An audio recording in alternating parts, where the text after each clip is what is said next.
వాళ్ళ కుటుంబం దగ్గర ప్రభు నాయన ఈ విధంగా స్తుతి కూడిక ఏర్పాటు చేసుకోవడానికి మీరు చూపించిన కృపను బట్టి స్తోత్రాలు, వందనాలు. మీ బిడ్డలందరూ నడిపించినారు తండ్రి. నాయన ఈ సమయంలో ప్రభు వాక్యం ద్వారా మీరు మీ బిడ్డలందరితో మాట్లాడండి. నన్ను నోటి బోరగా మాత్రం వాడుకోండి.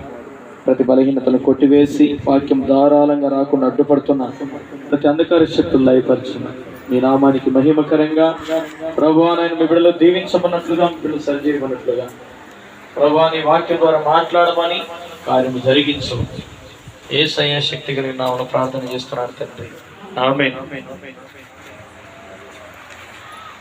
చేరి వచ్చిన మీ అందరికీ కూడా నా యొక్క హృదయపూర్వకమైనటువంటి వందనములు తెలియజేస్తున్నాం. ప్రియులారా, పరిశుద్ధ గ్రంథంలో నుండి ఈ రాత్రి వేళ సమయంలో కొన్ని మాటలు ధ్యానం చేసుకుందాం.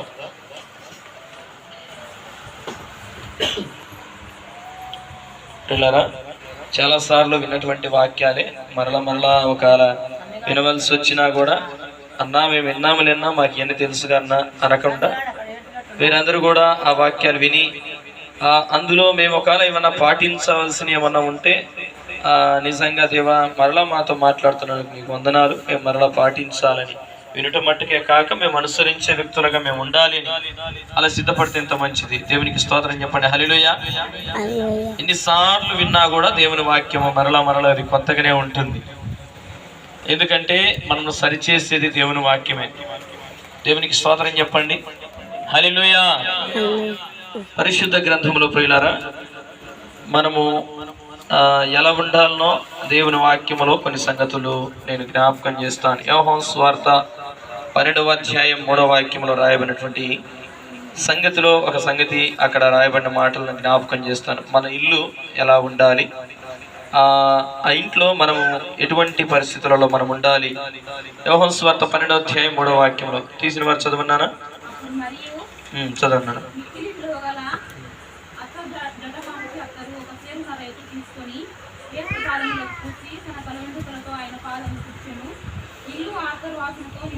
దేవునికి స్తోత్రం. హల్లెలూయా. ఇల్లట అత్తరు వాసన, సువాసనగా ఇల్లంతా మారిపోయింది. దేవునికి స్తోత్రం చెప్పండి. హల్లెలూయా. ఇంట్లో మంచి స్మెల్, అత్తరు వాసన. క్రీస్తు ప్రభు వారు ఒక గృహంలో ఉన్నారు. ఆ గృహంలోనికి సేరున్నర అత్తరు తీసుకొని వచ్చారు. తీసుకుని వచ్చి ఆ యేసయ్య పాదాలకు పూస్తా ఉంటే ఆ ఇల్లంతా కూడా మంచి సువాసన వెదజల్లుతా ఉంది. దేవునికి స్తోత్రం చెప్పండి. నీ జీవితంలో, మన జీవితంలో ప్రభువారు అడుగు పెడితే ఇంకా ఆ ఇల్లు, ఆ కుటుంబం, ఆ వ్యక్తి జీవితంలో ఎలా ఉంటుందంటే సువాసననే. దేవునికి స్తోత్రం. హల్లెలూయా. వారి నోటి నుండి ఇక బూతులు రావిక, వారి నోటి నుండి అపవిత్రమైన పదాలు రావిక, వారి చూపులలో ఇక లోక సంబంధమైన చూపులు ఉండవిక. వారి జీవితం అంతా కూడా చేంజ్ అయిపోతుంది, ఇంకా మార్పు అయిపోతుంది. సువాసన వెదజల్లుతా ఉంటారు. ఎక్కడ వెళ్ళినా నిజంగా ఆ ఎక్కతో ఒక 2 మాటలు మాట్లాడినా చాలు, 2 మాటలు దేవుని మాటలు చెబుతాది. దేవునికి స్తోత్రం చెప్పండి. ఇటువంటి సాక్ష్యం కలిగి ఉంటే ఎంత మంచిది. ఎక్కడ కూర్చున్నాను, ఎక్కడ లేచిన, ఎక్కడ పనులకు వెళ్ళినాను, నిజంగా ఆ యొక్క దగ్గర కాసేపు కూర్చుంటే చాలు ఎంతో అసలు ఆదరణ దొరుకుతుంది. ఎందుకంటే దేవుని మాటల ద్వారా నన్ను బలపరుస్తుంది, దేవుని మాటలు జ్ఞాపకం చేస్తుంది. ఇలాంటి స్నేహితులుంటే ఎంత మంచిది. కానీ మన స్నేహితులు ఎలా ఉన్నారో ఒకసారి ఆలోచన చేసుకుందాం. లోక సంబంధించిన స్నేహితులు లోక సంగతులు తెలియజేస్తూ ఉంటారు. కానీ దేవుని పిల్లలకు మనం ఎలా ఉండాలంటే దేవుని సంగతులే తెలియజేసే వ్యక్తులుగా ఉండాలి. దేవునికి స్తోత్రం చెప్పండి. పిల్లరా, ఒకటి గృహములో ఎటువంటి వాసన ఉండాలి చెప్పాలమ్మా? అత్తరు వాసన లాగా. అత్తరు వాసన ఏందన్నా ఇప్పుడు అత్తరు కొనుక్కొచ్చుకోమంటారా అనొచ్చేమో. యేసయ్యను మీరు చేర్చుకుంటే చాలు, అత్తరుకు మించిన సువాసన మీ కుటుంబంలో వెదజల్లుతా ఉంది. మీ జీవితంలోనికి ఆయనను అన్వయిస్తే చాలు, ఆయనను తీసుకుంటే చాలు, ఆయనను చేర్చుకుంటే చాలు.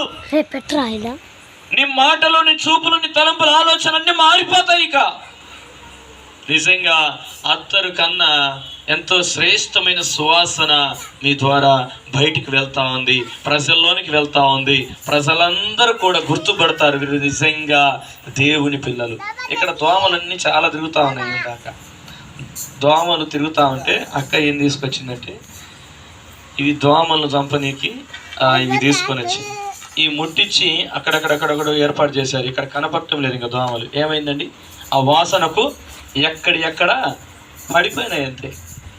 ఇంకా అవి తిరగడానికి కూడా లేదు అసలు. కారణం ఆ వాసనకి ఏమైపోయిందండి, అన్ని చనిపోయినాయి దోమలన్నీ కూడా. ఈ ప్రాంతానికి రావాలన్నా కూడా దోమలు ఏం చేస్తాయి, ఆ స్మెల్ ఉన్నంత వరకు కూడా ఆ దోమలు అలా నిలిచి ఉండలేవు. ఇక చూడండి పిల్లరా, ఒక దోమలకు సంబంధించిన ఈ వాసన అలా తగిలితేనే దోమలు చచ్చిపోతే, క్రీస్తును గురించినటువంటి సువార్తను విని ఆ శుభ సందేశాన్ని విని క్రీస్తు నువ్వు చేర్చుకుంటే ఇక నీ సువాసన వెదజల్లినప్పుడు చుట్టుపక్కల ఏ దురాత్మ శక్తులు ఉన్నా అవన్నీ ఏమైపోతాయి చెప్పండి. ఇక ఏ మాత్రము కూడా అవి పనిచేయ, వాటి కార్యాలు జరగవు. ఇంకా దేవునికి స్తోత్రం చెప్పండి. హల్లెలూయా. ఒకటి, మన ఇల్లు సువాసనతో నింపబడి ఉండాలి. అది క్రీస్తు అనే సువాసన ద్వారా పరిమళ వాసనగా మార్చబడాలి. మన జీవితాలే, మన బ్రతుకులే అలా మార్చబడాలని. ఇంతవరకు చెడు వాసన వచ్చేటట్టుగా నువ్వు జీవిస్తున్నట్టయితే, పందిని ఒక వ్యక్తి అట అమెరికా నుండి కొత్తగా వచ్చినాడంట. కొత్తగా వచ్చింటే ఒక గృహంలో 3 రోజులు మీటింగ్లు ఉంటాయి. 3 రోజులు మీటింగ్ పిలిచారంట. ఆ సేవకుడు 3 రోజుల మీటింగ్ తర్వాత వెళ్ళేటప్పుడు ఒక పందిని చూశాడంట. అయ్యో, మా ప్రాంతానికి తీసుకెళ్ళిపోతే ఈ పందిని బాగా శుభ్రంగా చూసుకోవచ్చని తీసుకెళ్లే ముందుగానే శుభ్రపరిచి దాన్ని అంతా కటింగ్ చేపించి దానికంతా మంచి కారులో కూర్చోబెట్టుకొని తీసుకుపోతా ఉంటే హైదరాబాద్ అనే ప్రాంతం హోటల్లోకి తీసుకుపోయినాడంట. హోటల్లోకి తీసుకుపోయి మంచి భోజనం చేస్తా ఉంటే ఇది కారులోనే ఉందంట. కొంచెం ఆ డోర్ తీసి ఉంచాడంట. ఎందుకైనా మంచిది, కొంచెం వాసన వస్తూ ఉంటుంది కదా, ఆ డోర్లన్నీ లాక్ చేసి ఉంటే ఈ పందికి ఇబ్బంది కదా అనేసి కొంత సగం డోర్ మాత్రం తెరిచిన్నాడంట.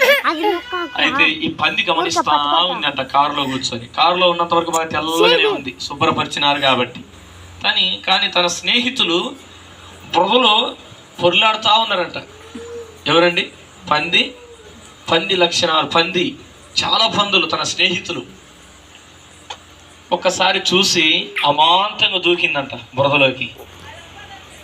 ఈయన వచ్చి చూసుకునేసరికి ఏ కారులో అయితే ఆయన తీసుకుపోతున్నాడో ఆ కారులో ఉన్న పంది ఎక్కడుందండి ఇప్పుడు? అన్నిటితో కలిసిపోయింది. పంది బుద్ధి మారలే. పైన రంగు పూసి ఎంత రంగులు వేసి ఎంత శుభ్రపరిచినా కూడా దాని బుద్ధి మాత్రము బురదను చూస్తే ఎమ్మటి అమాంతగా దూకి వెళ్ళిపోయింది. అంత కలిసిపోయింది. ఇక ఈ లోకములో క్రీస్తుని అంగీకరించిన నీవు ఒక వేరుగా లోకానికి సపరేట్ అయిన రక్షణ పొంది దేవుని బిడ్డగా ఉండాలి తప్ప లోకములో పాపము జోలికి ఇక వెళ్ళడానికి వీలు లేదు. ఇక అనేక మంది లోకములో ఎంతో మంది కనపడుతున్నాడు, వాళ్ళతో సహవాసం చేసి వాళ్ళ క్రియలను నేర్చుకోవడానికి వీలు లేదు. కీర్తనల గ్రంథంలో ఒక మాట జ్ఞాపకం చేస్తాను. కీర్తనల గ్రంథం 106వ అధ్యాయం. కీర్తనల గ్రంథం 106వ అధ్యాయంలో కొంతమంది విశ్వాసులు అనగా ప్రభువును అంగీకరించిన బిడ్డలే వారు ఏం చేసినారయ్య అంటే 35వ వాక్యం. కీర్తనల గ్రంథం 106వ అధ్యాయం 35వ వాక్యం చదువున్నానా? 35వ వాక్యం నానా.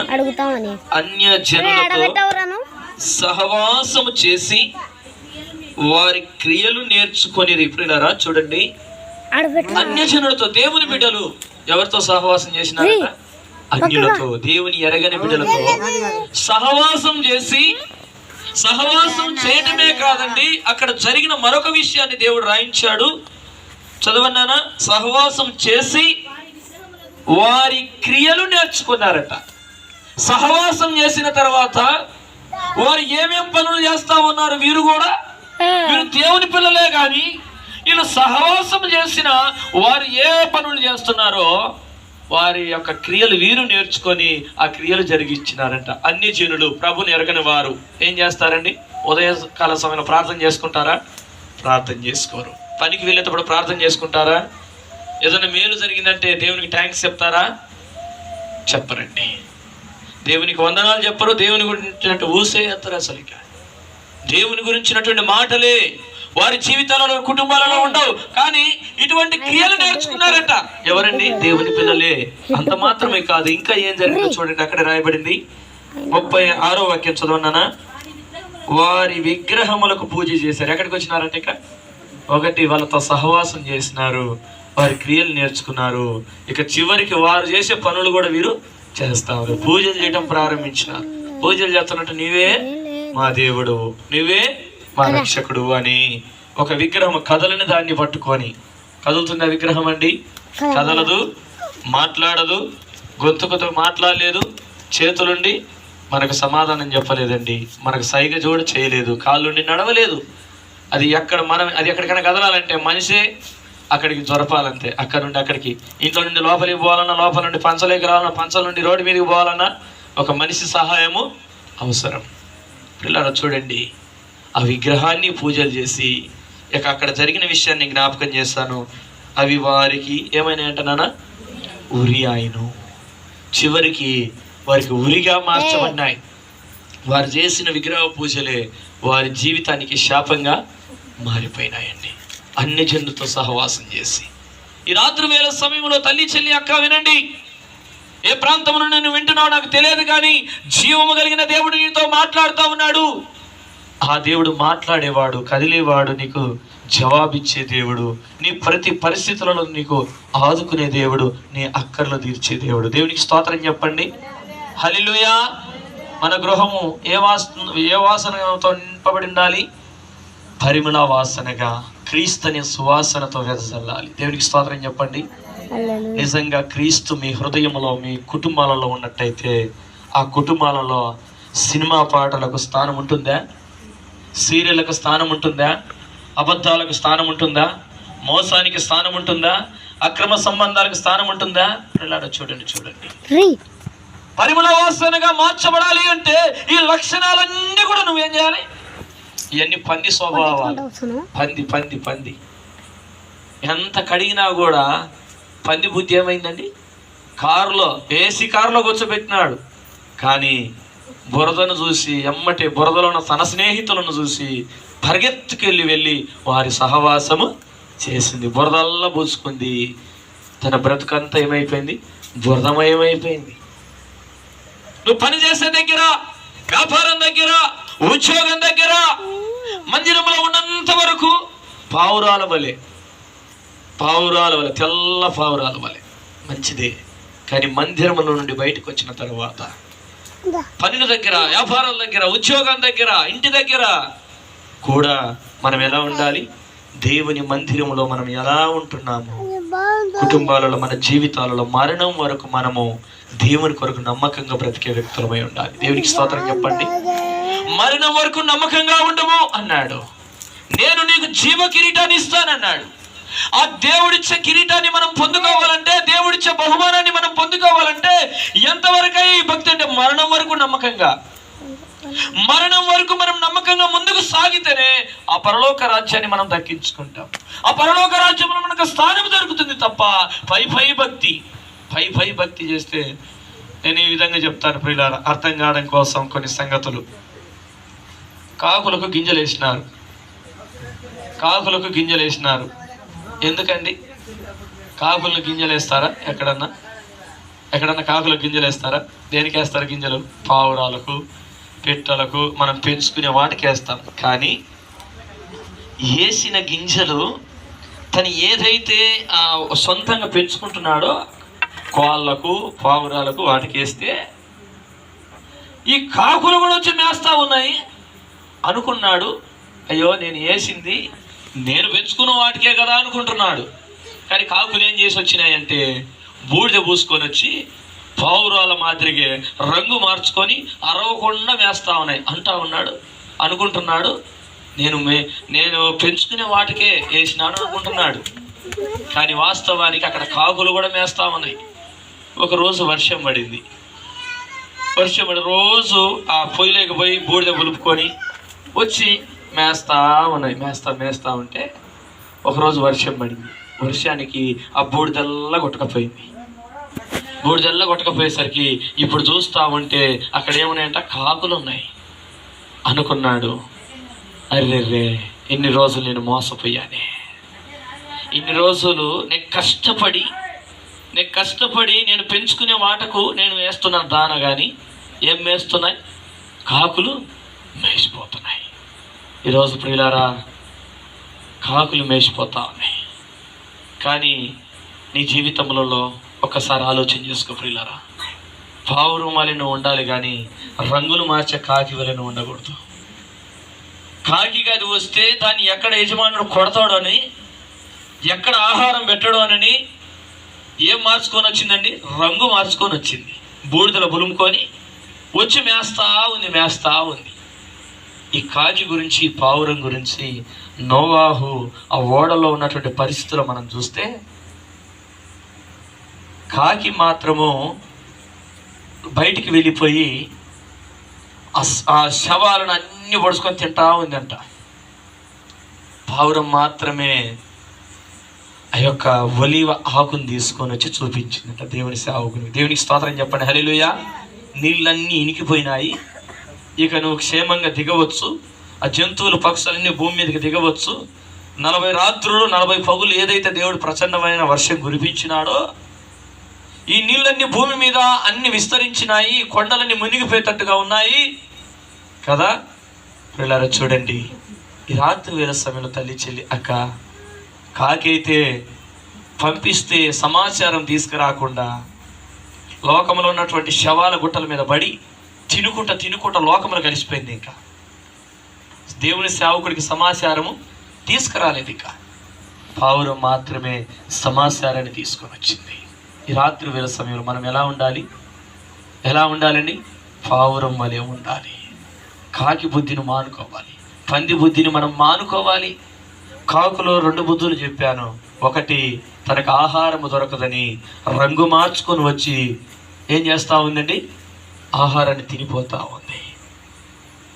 సమాచారాన్ని తెలుసుకొని రమ్మంటే వెళ్ళింది, సమాచారం తెలుసుకొని రాకుండా లోకములో కలిసిపోయింది. ఇక పాపములో కలిసిపోయినట్టుగా ప్రజలు మందిరంలో నుండి బయటకు వచ్చిన తర్వాత వారమంతా పనిచేస్తూ ఉంటారు. ఈ పని చేసేటప్పుడు ఆ యొక్క మాట్లాడిన మాటలు, ఈ యొక్క మాట్లాడిన మాటలు మనసులో వేసుకొని దేవునికి దూరం కాకూడదు. ఎక్కడన్నా దేవుని వాక్యానికి వ్యతిరేకంగా ఎవరైనా మాట్లాడుతుంటే గద్దించాలి, బుద్ధి చెప్పాలి ఎమ్మంటే అక్కడే. దేవునికి స్తోత్రం చెప్పండి. వారితో కలిసిపోయి వారి క్రియలు నేర్చుకోకూడదు, వారితో కలిసిపోయి లోకములో కలిసిపోకూడదు.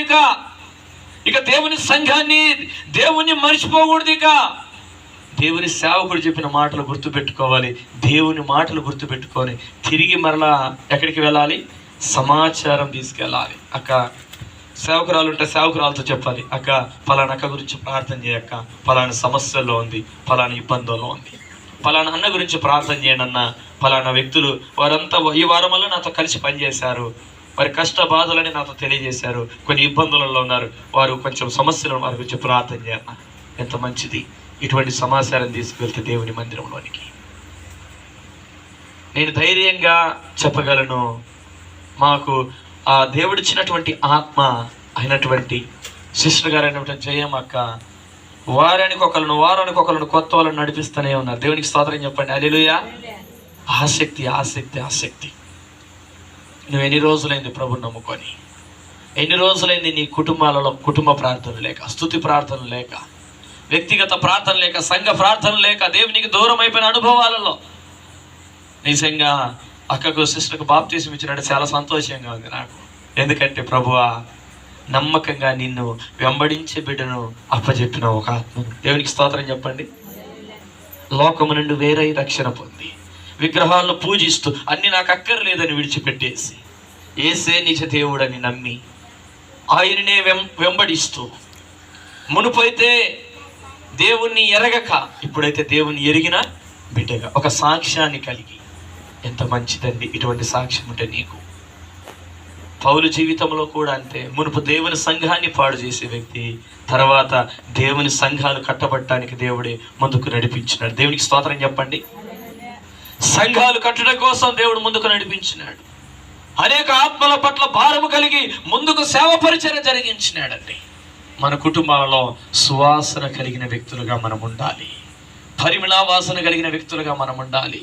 దేవుడిచ్చే ధనధాన్యాలు మనం తినుకుంటూ ఇష్టానుసారంగా, దేవుడిచ్చినటువంటి ఆరోగ్యాన్ని పొందుకొని ఇష్టానుసారంగా జీవించాలని కాదు, కానీ దేవుడిచ్చిన ఆశీర్వాదం పొందుకొని, దేవుడిచ్చినటువంటి ఆ ధనధాన్యాలు తీసుకొని దేవునికే మనం ఘనపరచాలి, దేవుణ్ణే మహిమపరచాలి. దేవునికి స్తోత్రం చెప్పండి. దేవుడు ఇచ్చినాడు, దేవుని సన్నిధిలో మనం దేవునికి కృతజ్ఞతాస్తుతులు చెల్లించాలి. ఈ వారమంతా చేతి నిండా పనినిచ్చావయ్యా, తినడానికి ఆ చక్కని ఆహారం మాకు ఇచ్చావయ్యా, ఎటువంటి ప్రమాదాలు జరగకుండా కాపాడినావయ్యా. ఇట్లా దేవునికి ఏం చెప్పాలండి? థ్యాంక్స్ చెప్పాలి, థ్యాంక్స్ చెప్పాలి. దేవునికి స్తోత్రం చెప్పండి. హల్లెలూయా. మరొక మాట నేను జ్ఞాపకం చేస్తానండి. అపోస్తల కార్యములు 16వ అధ్యాయం 31వ వాక్యం. మన ఇల్లు ఎలా ఉండాలో కొన్ని సంగతులు నేను త్వరగా చెప్పి నేను ముగిస్తానిక. అపోస్తల కార్యములు 16వ అధ్యాయం 31వ వాక్యం. అపోస్తల కార్యములు చదవన్నాను. దేవునికి స్తోత్రం. హల్లెలూయా. ప్రభు అయిన యేసునందు విశ్వాసం ఉంచు, అప్పుడు నీవును నీ ఇంటి వారు రక్షణ పొందుతురు. ప్రియులారా, మధ్యరాత్రి వేళ చెరసాలలో వేయబడిన